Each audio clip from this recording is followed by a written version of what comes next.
Abra comigo o santo livro, na primeira epístola do apóstolo João.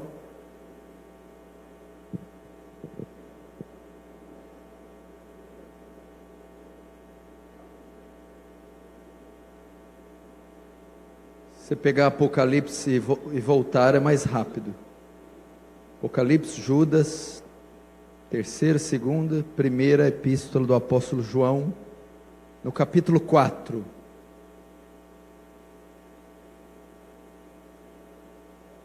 Primeira João, capítulo 4. Vamos ler a partir do verso 1. Estou lendo na Revista e Atualizada.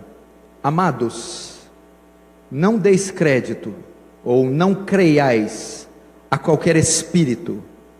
Antes, provai os espíritos se procedem de Deus, porque muitos falsos profetas têm saído pelo mundo fora.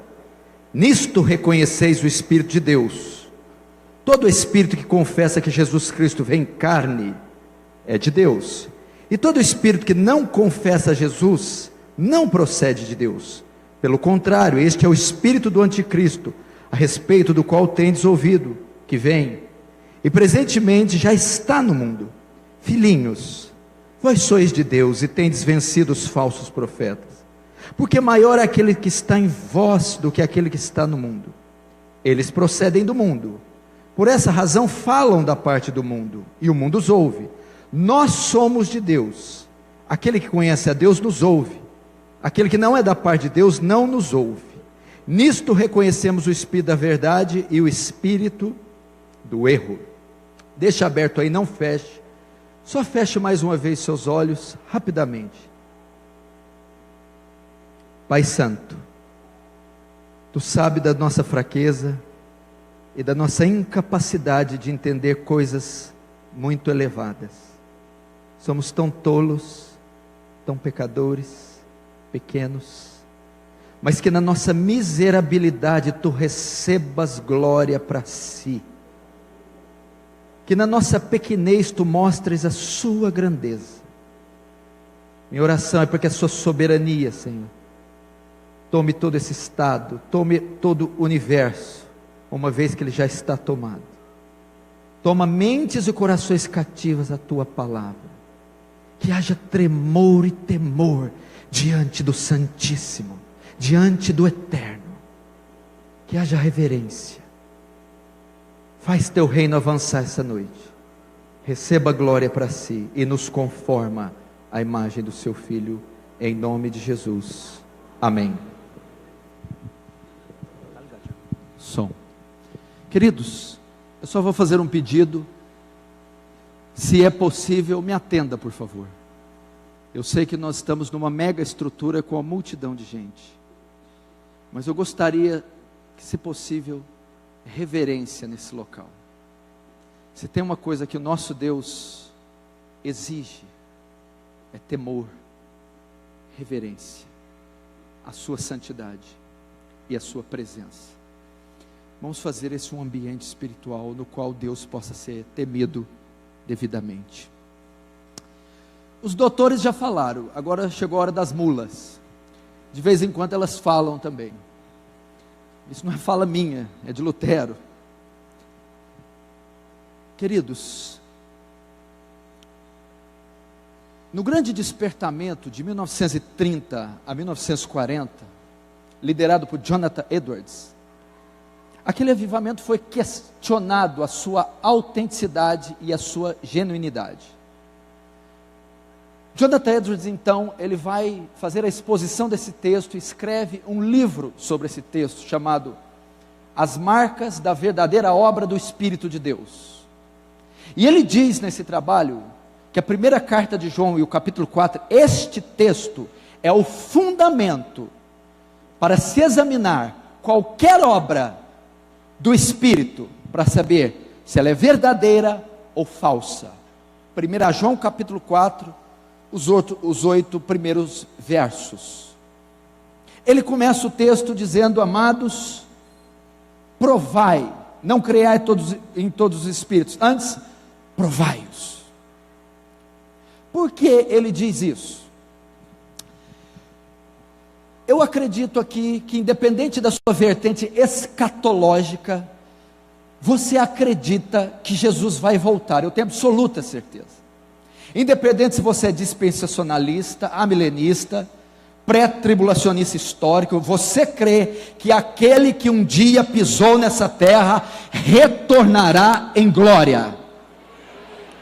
E você sabe também que ele, antes de voltar, não tendo deixado data definida, contudo, deixou a nós sinais, profecias acerca do tempo do fim. Se você lê Mateus 24, se você lê algumas coisas relacionadas ao Apocalipse, as cartas de Paulo, você vai ver que ele deixa ali alguns sinais na natureza, sinais na política, na economia, sinais na religião. É nítido que nós estamos vendo sinais da volta de Jesus. Terremotos, sinais na natureza, nós temos visto terremotos, enchentes, furacões, falência no sistema econômico. Nós temos visto pestes, epidemias. Você viu aí gripe suína, aviária. Você viu aí o flagelo, você vê há anos o flagelo da AIDS, e recentemente essa Zika vírus. Mas você diz, pastor Paulo, sinais acontecem desde que Jesus falava. Então como eu vou ter certeza que a minha geração está próxima do fim? À medida que o fim se aproxima, esses sinais iriam se intensificar. Quando eu era garoto, eu vi um grande terremoto a cada 10 anos. Hoje praticamente a cada um mês, quando a mídia resolve divulgar. Nós estamos no fim. É salutar para a igreja esperar o retorno de Jesus. Ele disse então sinais na natureza, epidemias, ele disse sinais na economia, sinais que evidenciariam o fim. Então eu acredito que você também crê que estamos no fim. Agora note, o fim não pode acontecer sem que as profecias se cumpram. Ele disse que haveria um cenário que marcaria, um cenário, a terra funcionaria como um embaixador, e anunciaria, e bradaria a volta do seu Redentor, do seu Criador. Então ele não pode vir sem que aconteçam os seus vaticínios, sem que suas promessas se cumpram, as suas profecias acerca do fim se cumpram. Todavia, só são essas profecias? Só são as profecias de caráter natural? Só são profecias explicitamente vistas? Existe uma outra profecia que marcaria o fim, e ela seria tão contundente, tão veraz como as demais. Ela está em Mateus 24, 10, 11, diz assim: nesse tempo, que tempo? O fim. Muitos serão escandalizados, trair-se-ão uns aos outros, e uns aos outros se odiarão. E surgirão muitos falsos profetas, e enganarão a muitos. Eu estou aqui para dizer, querido, que você tem visto a igreja evangélica brasileira experimentar um crescimento explosivo, um inchaço incontrolável. Eu estive numa cidade que existe igrejas evangélicas a cada 200 metros, você encontra um templo evangélico, é um polo evangélico. O Brasil hoje é um dos países a qual o movimento evangélico está em mais evidência no mundo. É um dos países que mais realiza seminários, é um dos países que mais realiza conferências, é um dos países que mais se planta igreja, é um dos países que mais se comercializa a fé. Para os gringos, para os estrangeiros, algo está acontecendo no Brasil, se bom ou mal, isso não vem ao caso, algo está acontecendo. Teve um grande apóstolo aí, que só da denominação dele plantou 1.100 igrejas em um ano. 1.100 igrejas. é um crescimento expansivo. Tem alcançado as TVs abertas, tem alcançado o Senado, o parlamento e todas as camadas da sociedade. O crescimento é devastador. Depois vou te apresentar alguns números. Agora eu vou te fazer uma pergunta: será que esse crescimento é saudável? Será que tudo que reluz é ouro? Será que são bíblicas essas igrejas plantadas? Será que tudo isso é saudável? A palavra de Deus diz que o fim seria marcado por isso. Você se lembra de Paulo aos Tessalonicenses? Não se engane, não será assim antes que venha a apostasia e se manifeste o homem do pecado. O fim seria marcado por uma coisa um pouco estranha. O fim seria marcado por 2 Timóteo 4:1-4, conjuro-te diante de Deus e do Senhor Jesus Cristo, que há de julgar os vivos e os mortos, que pregues e inste tempo e fora de tempo, porque virá o tempo. Opa, que tempo? O fim, ou a convergência do fim, que não suportarão a sã doutrina, mas tendo comichão no ouvido, amontoarão para si doutores, segundo, conforme suas concupiscências. 2 Pedro 2:1, e também houve entre o povo falsos profetas, passado, Antigo Testamento, houve, como entre vós haverá, olha a profecia de Pedro, futuro. O que haverá? Falsos profetas, que introduzirão encobertamente heresias de perdição, e negarão o Senhor que os resgatou. A Bíblia então, querido, a Bíblia sinaliza, presta atenção, e eu vou com o desdobrar da mensagem, dizer, por que eu escolhi esse tema? A Bíblia diz então que marca do fim seria um inchaço doentio. Seria caracterizado por uma explosão de engano religioso, ensino falso, falsa teologia, falsos apóstolos, falsos mestres, falsos profetas, falsas conversões, falsa fé e falsas igrejas. E o crescimento seria expressivo e incontrolável. E é exatamente isso que está acontecendo na nação brasileira. É exatamente isso. O ano nem começou. Você já acompanhou o que está acontecendo envolvendo as grandes igrejas e os seus grandes líderes? É vergonhoso.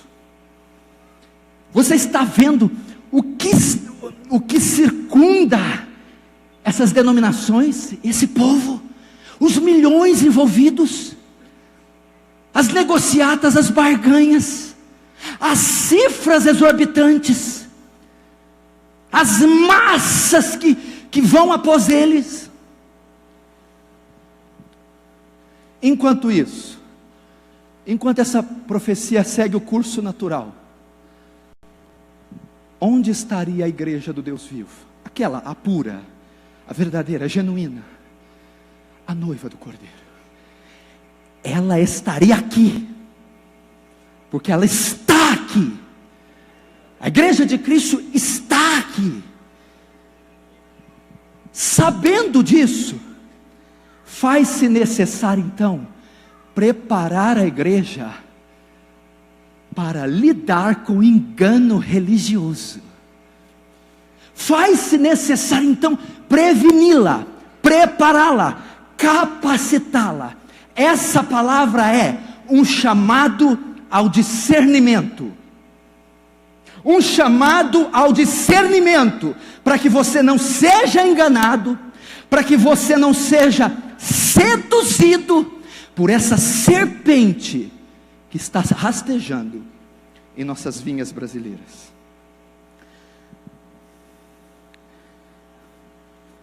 Vamos começar o texto. Ele começa dizendo, 1 João capítulo 4, vamos agora ao texto. 1 João capítulo 4, Verso 1, amados. Amados. O destinatário da carta é incerto. Provavelmente aqui o ano que foi escrito foi 95 da era cristã. João, o último membro do colégio apostólico vivo, tinha aproximadamente 90 anos.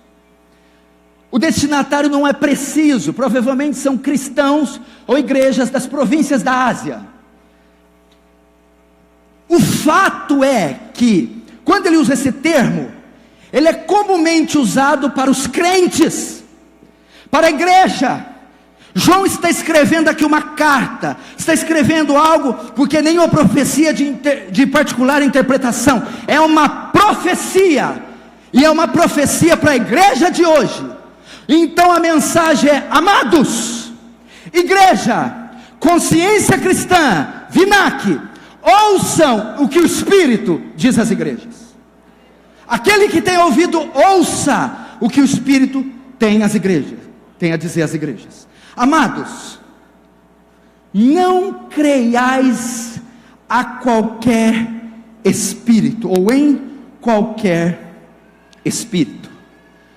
Amados, não creiais em qualquer espírito. A palavra grega aqui para creiais é pistel, ou pistel. Quer dizer confiança, estar persuadido. A palavra espírito aqui quer dizer pessoas, sejam elas humanas ou angelicais, movimentos, pregadores, doutrinas, teologias. O que João está ensinando a você, igreja? Não acrediteis em qualquer pregador, não acrediteis em qualquer profeta, não acrediteis em qualquer doutrina, não acrediteis em qualquer congresso, não engolis, não deis crédito, não deis confiança em qualquer movimento que se diz cristão. É um chamado ao discernimento. Não acrediteis em qualquer manifestação. Você lembra na década de 90, pelo menos na minha cidade? Começou um movimento carismático, dente de ouro, umas unções, cura de coluna. Muitas igrejas tradicionais começaram a aderir a alguns movimentos, se tornaram renovadas. Outros saíram porque queriam uma experiência mais espiritual. Mas eram crentes sem discernimento. E a qualquer foco de um mover, uma unção derramada na igreja, um pregador de fora que adivinha RG, uma doutrina nova, eles iam correndo para receber a novidade. Estão curando ali no bairro tal, estão revelando no bairro tal, estão ensinando uma teologia diferente, uma teologia moderna, e uma teologia versada. O que João está nos dizendo aqui pelo Espírito é: não acrediteis, não engolis, não recebeis qualquer coisa. Efésios 4,14, presta atenção, a descrição de boa parte da igreja brasileira. Para que não sejais mais meninos, inconstantes, levados em roda por todo vento de doutrina, pelo engano dos homens que com astúcia enganam fraudulentamente. Quanto tempo a igreja de Cristo foi menina. Paulo está dizendo, ele começa a citar ali que Deus separou para profetas, pastores, doutores, para aperfeiçoar santos, para que chegue a estatura, a plenitude do varão perfeito, Cristo Jesus, e assim não sejam meninos. Por que ele usa o termo menino? Menino não tem discernimento, menino não tem malícia, menino não tem poder de leitura. Por muito tempo fomos meninos, inconstantes. O que é inconstante? Está tendo uma unção aqui, ele vai, ele enjoa, inconstante, ele já quer outra. Esse pastor está muito chato, tem coisa nova, eu vou para outro. Talvez você entrou aqui e você ainda está assim. Talvez você é um menino inconstante. E o Senhor está dizendo, Ele está aqui, Ele é enfático: não creiais, não aceiteis. Se você é do tipo, querido, eu fui pregar numa igreja, o pastor me convidou, sentei no carro, ele foi me levando. Paulo Júnior e tal, o senhor já assistiu meus vídeos de pregação? Amém, pressupõe que está entendendo o que está vendo. Aí depois falou: rapaz, essa madrugada eu liguei na televisão e vi a pregação de um apóstolo lá. Eu já olhei assim para o lado. Que unção, rapaz! Meu Deus! Os caras assistem Augusto Nicodemos e leem Benihim e acham que é a mesma coisa. Você fala de David, Martin Lloyd Jones e Kenneth Hagin, é tudo de Deus, uma ova.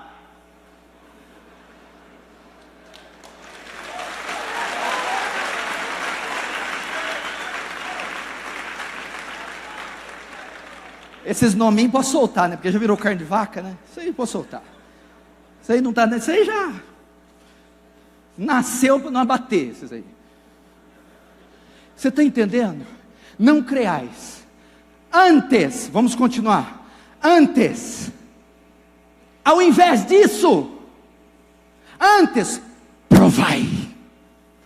Provai os espíritos. O que é provai? Do grego, dokimazo. Essa palavra aqui era usada na metalúrgica para testar a genuinidade, a pureza do metal. O Senhor está dizendo assim: ao invés de aceitar qualquer pregador, ao invés de engolir qualquer movimento, ao invés de abrir o coração para qualquer conferência, antes, prove-a, teste-a, examine-a. O Senhor está ensinando você, desafiando você, usar o seu discernimento. Submeta a um rigoroso teste, para saber se aquilo é genuíno, sacro, bíblico. Qual a última vez que você exercitou o discernimento? Qual a última vez que você examinou aquilo que você está bebendo? A fonte que você está se nutrindo? Teste-o, examine-os, coloque-os à prova. Lembra dos cristãos bereanos, Atos 17, 10, 11. E logo os irmãos enviaram de noite Paulo e Silas a Bereia. E eles, chegando lá, foram à sinagoga dos judeus. Ora, estes foram mais nobres dos que estavam em Tessalônica. Por que foram mais nobres? Nobreza. Por que tiveram destaque? Porque de bom grado receberam a palavra, examinando cada dia nas escrituras. Essas coisas eram assim. Gente, vocês não estão entendendo. Os bereanos estavam submetendo a um exame. Sabe quem é? O apóstolo Paulo, a pregação de Paulo, o ensino de Paulo. Quanto mais isso que nós temos comido na TV, isso que está na porta e na esquina da nossa casa. Se homens daquele nível foram submetidos a exame, a teste, a uma conferência rigorosa com o Antigo Testamento, quanto mais essas aberrações que estão na nossa porta, que vêm no nosso meio. Teste-os, examine-os, para saber se são genuínos. Judas fala sobre discernimento. Paulo escreve sobre ter discernimento. Daniel fala sobre ter discernimento. O crente é chamado a elevar o seu discernimento e a ele provar os espíritos. Como eu testo? Como eu faço o teste? Vamos lá. Ou melhor, por que temos que fazer o teste? Por que não devemos crer em qualquer espírito e ao invés disso prová-los? Vamos lá. Porque muitos falsos, verso 1 ainda, porque muitos falsos profetas tem saído pelo mundo afora. É como se João se trouxesse para o nosso tempo. Ele está vendo a nossa geração, ele está vendo, ele está assistindo a nossa TV, ele está vendo o que está sendo vendido, pregado, ensinado. Ele está dizendo: prove-os, teste-os, porque vocês vão se encontrar com uma enormidade tão grande de heresia, com uma infestação tão grande de engano. Vocês vão andar como em um campo minado. Qualquer qualquer passo em falso pode ser fatal, é ruína. Ele está ensinando aos crentes não ser negligentes. Haveria um crescimento estrondoso. Veja só se ele disse isso naquele tempo: porque muitos falsos profetas têm se levantado. Já na época de João, o primeiro século começou com uma seita terrível, com uma heresia, o gnosticismo. Isso foi um câncer, foi um grande oponente contra a igreja. E hoje? Fichinha. O gnosticismo era coisa de criança para os dias de hoje. Muitos falsos profetas têm saído no nosso meio. Deixa eu ver se eu acho aqui.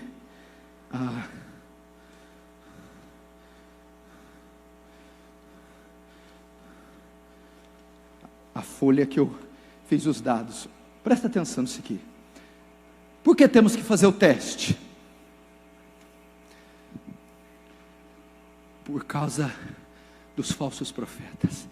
E eles estão camuflados, vestidos como pele de lobo, no meio do povo de Deus. Eles estão aí travestidos de ministros de justiça, mas trabalham para Belial. Segundo o último censo, existem hoje 42 milhões e 300 mil evangélicos, segundo o último censo. O jornal Correio Brasiliense estima que foram abertas 14 mil igrejas evangélicas só no ano de 2013. A média foi de 12 igrejas novas a cada dia no país. Desse total, apenas 4.400 possuíam CNPJ. Foram 9.600 igrejas abertas irregularmente. No ano de 2014, foram contados 4.500 cantores e bandas evangélicas em atuação no país. 600 rádios registradas no país, fora as inúmeras piratas. 157 gravadoras produzindo material evangélico. E 150 editoras evangélicas, produzindo um total de 3.000 novos livros por ano. As igrejas evangélicas arrecadaram em 2014 a quantia de 60 milhões de reais por dia, e anualmente o total de 21 bilhões de reais em um ano, segundo dados da Receita Federal. Segundo uma reportagem da Isto É, surgiu um censo do IBGE, uma nova categoria de evangélicos, evangélicos não praticantes. Eles são mais de 4 milhões. A projeção é que em 2020 os evangélicos sejam mais da metade da população brasileira, segundo dados do CEPAL.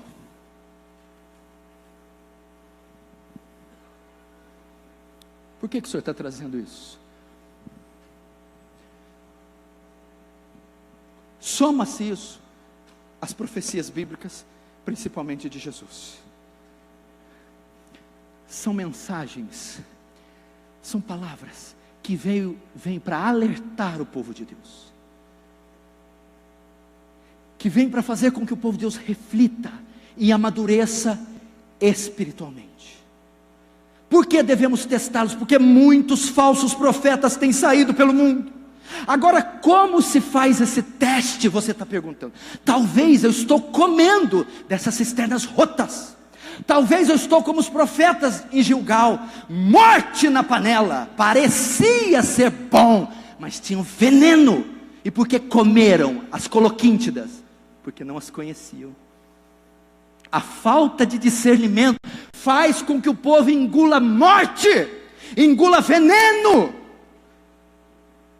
Se tem uma coisa que destrói, a Enéas Carneiro do Prona, ele dizia algo interessante. A ignorância aprisiona, o conhecimento liberta. Só estava parafraseando João 8,32. A ignorância tem um poder terrível. Esse último partido deixou o quê? A nação inteira indefesa, porque privou ela de conhecimento. Logo, ela não podia se defender. A igreja evangélica é a mesma coisa.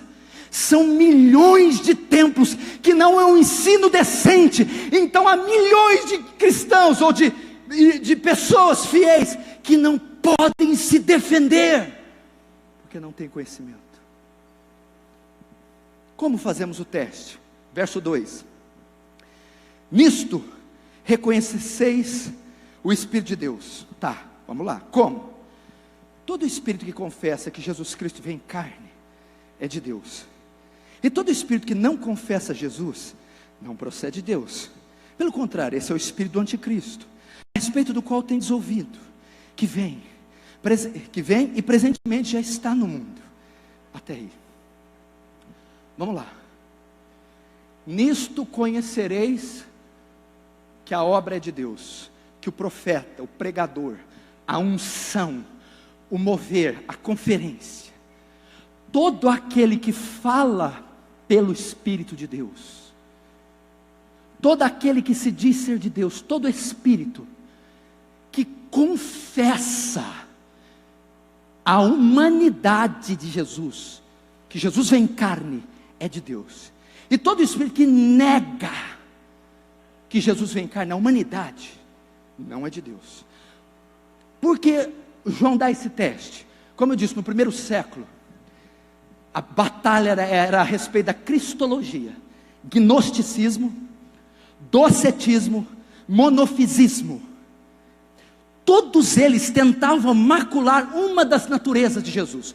O gnosticismo, que é a grande ameaça do primeiro século, o que dizia? Criando uma espécie de um dualismo, que o espírito é bom, mas a matéria em si mesma é má. Tudo que é material é ruim. Logo, se Jesus é Deus, Ele não pode ter corpo humano, Ele não pode ser humano, porque a matéria é má. E negar a humanidade de Jesus é uma aberração teológica, uma blasfêmia e uma heresia. Por quê? Porque sem a humanidade de Cristo não haveria expiação, não haveria substituição, não haveria imputação da justiça. Era impossível sermos salvos, não haveria nem sequer ressurreição. Isso foi resolvido aonde?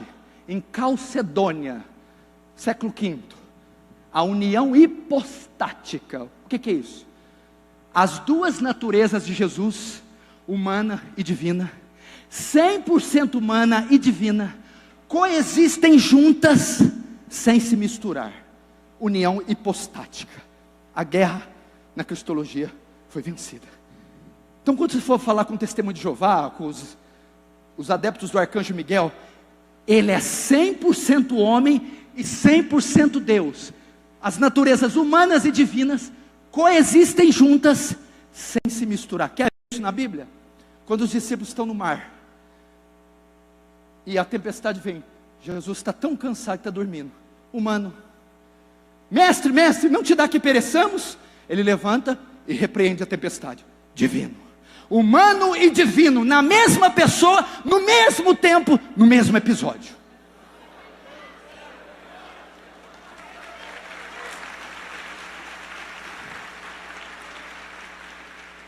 Mas agora você deve ter ficado tranquilo. Eu não vou precisar largar do meu falso profetinha de estimação. Ele nunca falou que Jesus não veio em carne. Aliás, o carnal, o que ele mais enfatiza é a parte carnal de Jesus. O ataque aqui, presta atenção. Toda obra que se diz do Espírito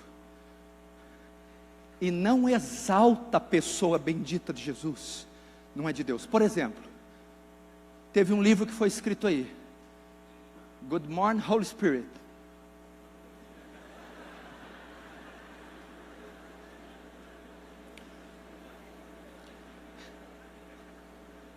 O livro inteiro, o Espírito Santo, exalta Ele próprio, blasfêmia e heresia. E o Consolador, quando vier, me glorificará. O Espírito Santo aponta para Jesus, o Espírito Santo louva Jesus, o Espírito Santo exalta Jesus.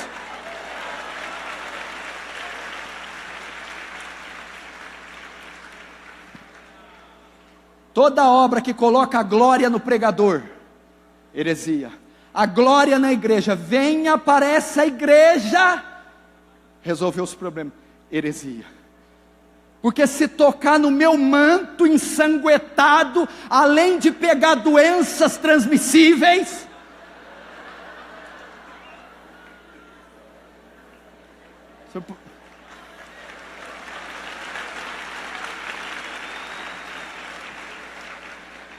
agora responde para mim, vai ficar ainda com o falso profetinha de estimação? Exalta, querido, não, isso aí não dá, não dá. Se fosse na época da lei, e nós seríamos mais sofisticados, que não precisava de espada, 12 cabos de Winchester. Tinha um irmãozinho lá na minha congregação, engraçado, ele falava assim para mim, pastor, deixa que o serviço sujo eu faço. Meu irmão, onde já se viu o sangue humano, perecível, o sangue carcomido, o sangue de Adão caído, não tem poder para fazer nada. Então estão se manifestando milagres, onde o sangue humano se eleva acima do sangue de Jesus. Blasfêmia!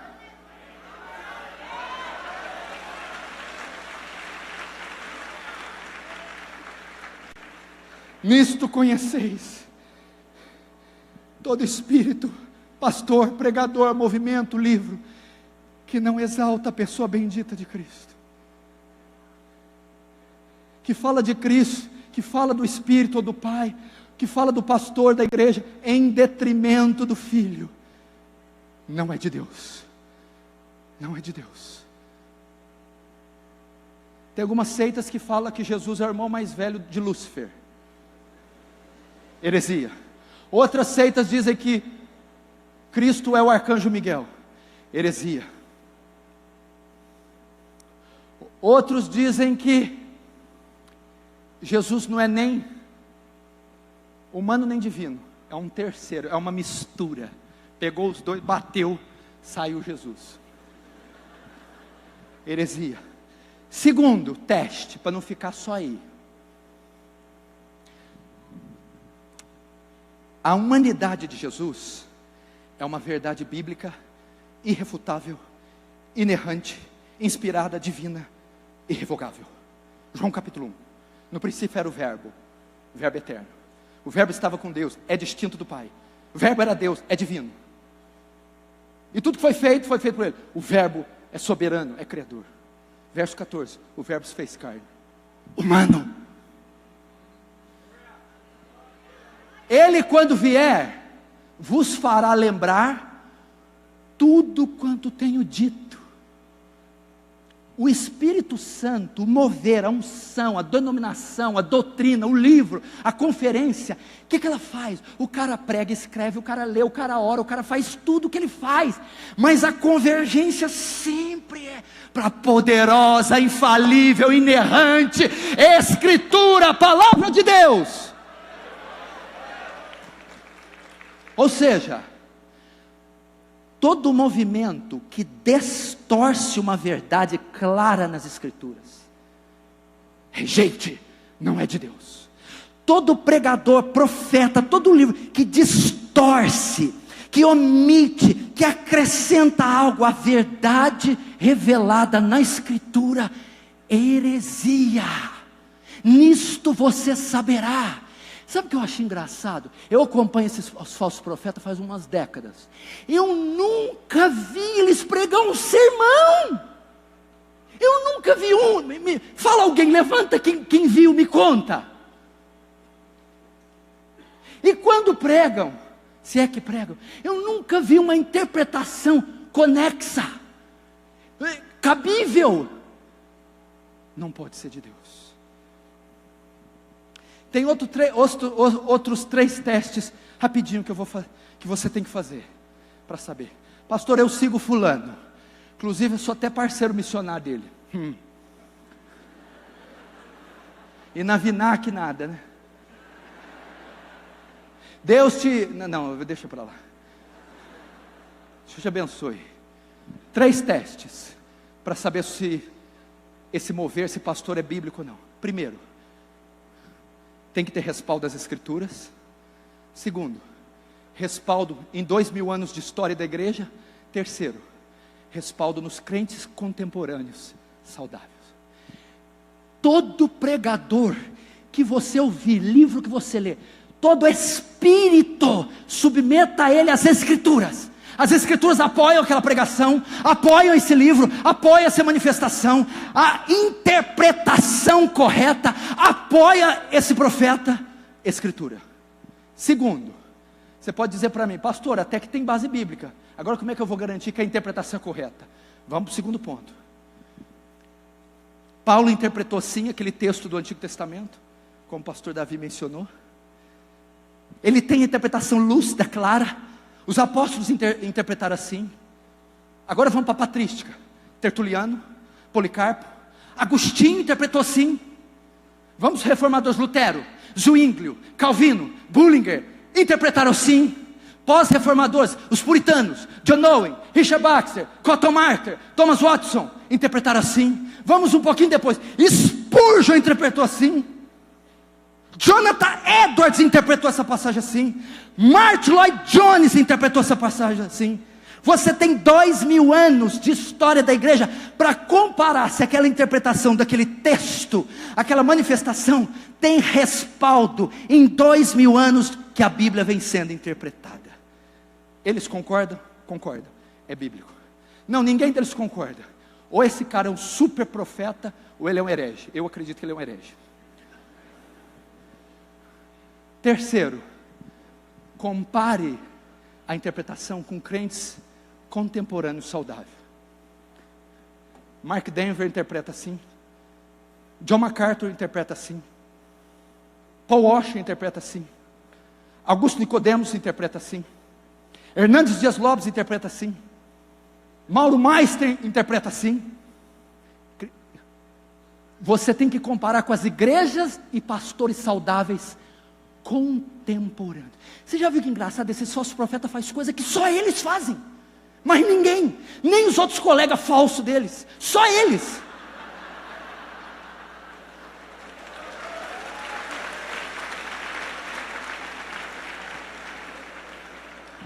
A mensagem para essa noite é: teste os espíritos, prove os espíritos, submeta-os a um exame, compare-os com as Escrituras, compare-os com 2000 anos de igreja, compare-os com os crentes contemporâneos, compare-os com se exaltam a pessoa bendita de Cristo ou não. Continuando, eu não vou demorar, fica tranquilo, até 11h30 eu entrego. Isso é democrático aqui, né? Agora o verso 3, que interessante. E todo espírito que não confessa Jesus não procede de Deus, pelo contrário, este é o espírito do anticristo, a respeito do qual tendes ouvido que vem, e presentemente já está no mundo. Queridos, presta atenção, isso aqui é coisa séria. Agora eu quero passar medo em você. Eu gosto de passar medo. Por que, querido? Por que João usa o termo espírito? Por quê? E por que ele vai usar o termo ali anticristo? Ele cita uma gama de anticristo. Querido, porque ele está nos mostrando que toda a heresia, todo engano, a blasfêmia proferida por falsos profetas são oriundas do inferno, da mente do diabo. Atrás de cada falso ensino existem obras demoníacas. Satanás está por trás do engano e está por trás dos proponentes do engano. Não brinque com isso. Pastor, você acredita então que tem pregadores possessos de demônio? Eu acredito que até tem demônios possessos deles. A capetada está perdendo faz tempo.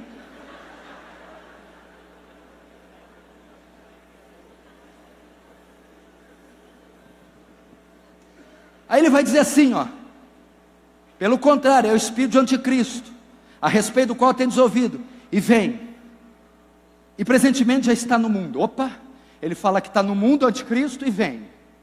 O que vem é o anticristo escatológico, o chefão, o ultimão. Mas muitos já estão presentes: Nero, Flávio Titus Domiciano,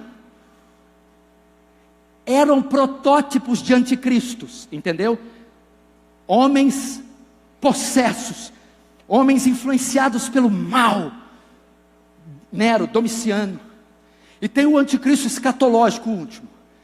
Queridos, ele está dizendo aqui: o mesmo espírito que domina os anticristos, que influencia, que se apodera, e o mesmo espírito que tomará o anticristo escatológico, é o que atua nos falsos profetas.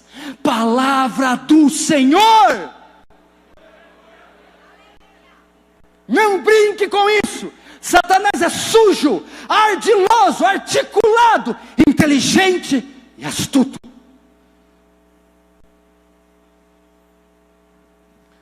Ele que está por trás disso.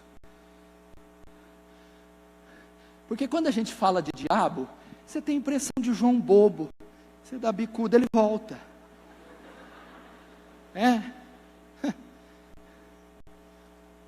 É isso que disse? É isso que disse? Certamente morrereis. É certo que não morrerás. Deus dá uma palavra, a serpente vai lá e distorce a palavra. Quem criou aquela heresia? O diabo, que estava sob o domínio da serpente. Ele distorceu uma ordem clara de Jesus dada. É isso que ele faz. E olha como ele foi sutil. É verdade que Deus não quer que vocês desfrutem de todas as maravilhas do jardim? É verdade que Ele não quer a felicidade de vocês? A mulher babou e tomou do fruto. Caiu no engano, na distorção maquiavélica. Querido, o diabo orquestra. É uma mesa de xadrez. Ele é inteligente, sagaz. Cuidado com ele.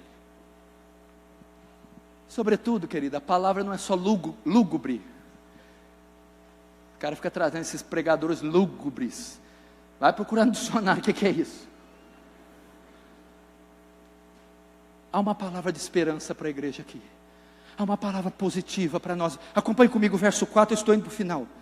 Filhinhos, vós sois de Deus, e tendes vencido os falsos profetas, porque maior é aquele que está em vós do que aquele que está no mundo. Filhinhos, outro termo usado para crente. Filhinhos, vós já tendes vencido os falsos profetas. Sabe o que João está dizendo? Que é impossível que o verdadeiro crente, que a verdadeira igreja, que o verdadeiro salvo seja enganado pelos falsos profetas. É impossível.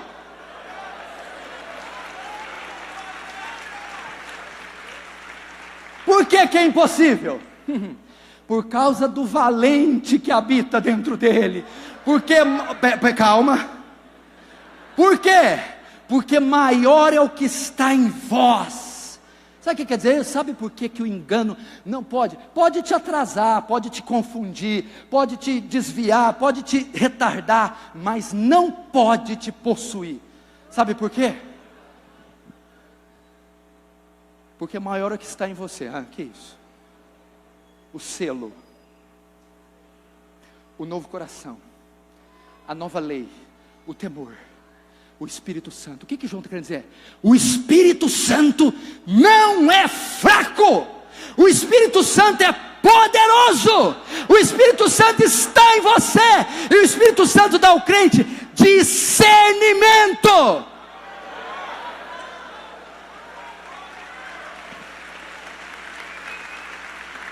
O que quer dizer isso? Olha que coisa boa, Elder. É assim, crente verdadeiro, Ele tem o Espírito Santo. Recebeu um novo coração, uma nova natureza, a mente de Cristo. Ele está participando de uma conferência, vendo a pregação de um pastor. Ele pode não conhecer, ele nunca viu, não sabe nada, mas é falso. Ele está vendo ali o mover, o trem, o chupa balachita e o trem vai.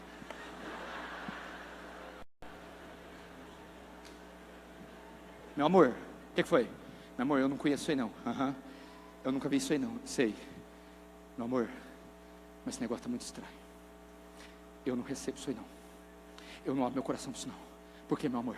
Porque maior é o que está em você. Porque o Espírito de Deus te dá discernimento.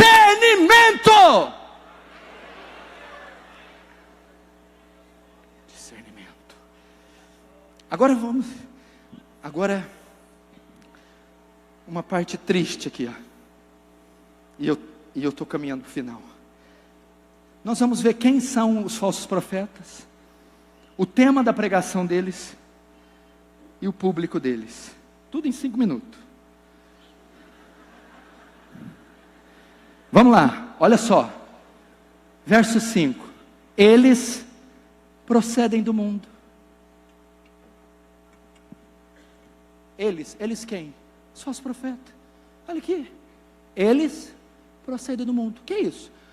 Todo falso profeta é ímpio, nunca nasceu de novo, nunca se converteu, nunca foi habitado pelo Espírito Santo. Eles são do mundo, são ímpios, são falsos, não foram regenerados. Segundo, primeiro, quem são ímpios? O tema da pregação deles. Vamos ver o tema. São do mundo. Por essa razão falam da parte do mundo. Opa! O tema da pregação deles: triunfalismo, prosperidade, curandeirismo, felicidade. Your best life now. É um best-seller nos Estados Unidos. A sua melhor vida agora. Empregado, seja patrão. É pobre, vai trabalhar. Não é isso.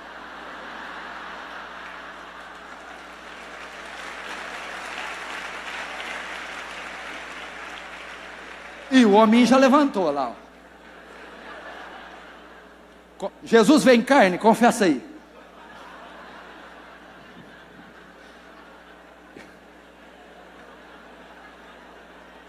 Espera aí, gente, espera aí. Depois eles escrevem lá: nunca vi o pastor Paulo rir. Aí, ó.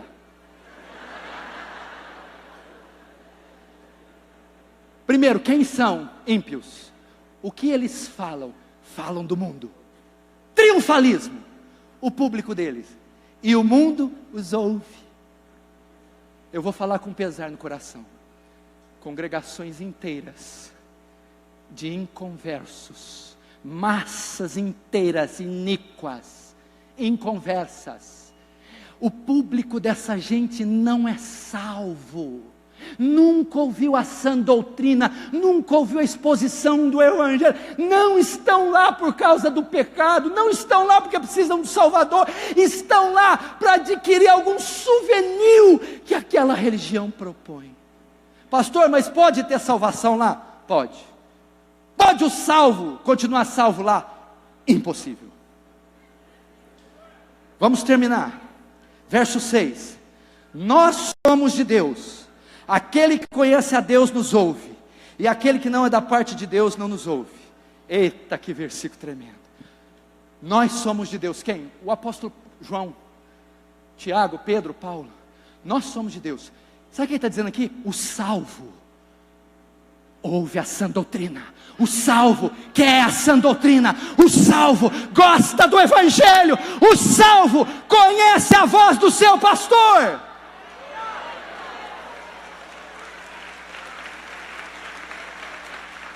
O que você quer dizer com isso? Eu quero dizer, corroborando o que o pastor pregou,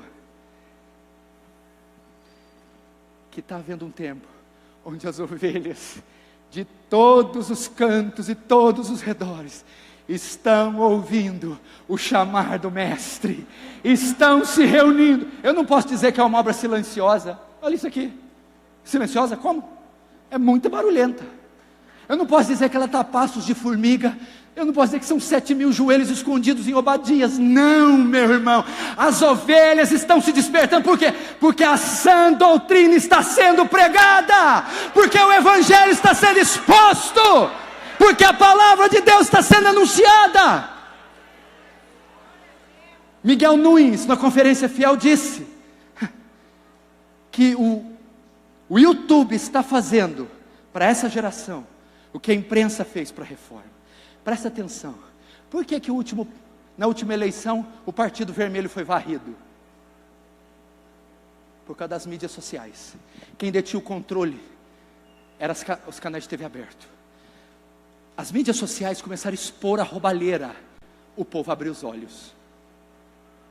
E não é que está acontecendo a mesma coisa? Com o engano, os escândalos estão começando a ser expostos. As conduções, as roubalheiras, a falcatrua, a heresia, o engano. E as mídias sociais, além de revelar e expor o engano, estão exportando teologia reformada, doutrina histórica santa, livros, pregadores renomados. E a nação, o mundo está tendo acesso à verdade. E o que está acontecendo? Está acontecendo uma evasão dessas igrejas. Eles estão deixando e se migrando para igrejas históricas, bíblicas, onde há palavra, onde há teologia, onde há exposição da mensagem, onde há verdade. Conversando com o reverendo Nicodemos, e você sabe que o Nicodemos nesse assunto aqui, ele é bem, avivamento.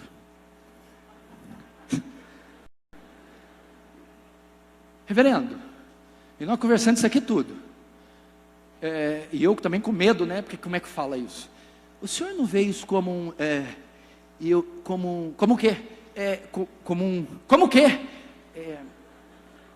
como avivamento? Sim, eu vejo. Sim, eu vejo.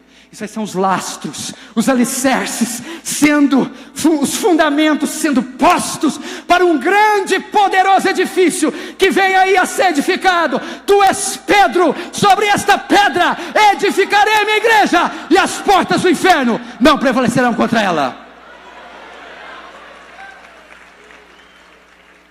Agora acabou no verso último, 6. Não é de Deus não.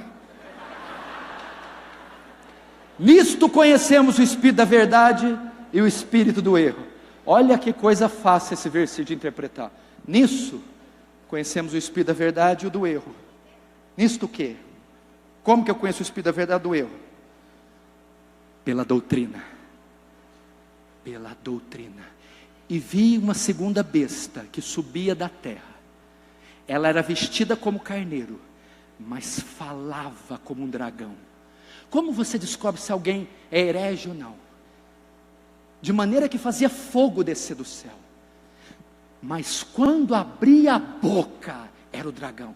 Eles fazem sinais e prodígios, e ali você não consegue discernir. Mas na pregação deles, na doutrina, você reconhece que é herege. Queridos, esse foi um chamado ao discernimento. Prove os profetas, prove os pregadores, examine as conferências, examine os livros, examine os programas de TV, examine as unções e os moveres. Deus tenha misericórdia de nós, e que um avivamento venha sacudir essa nação.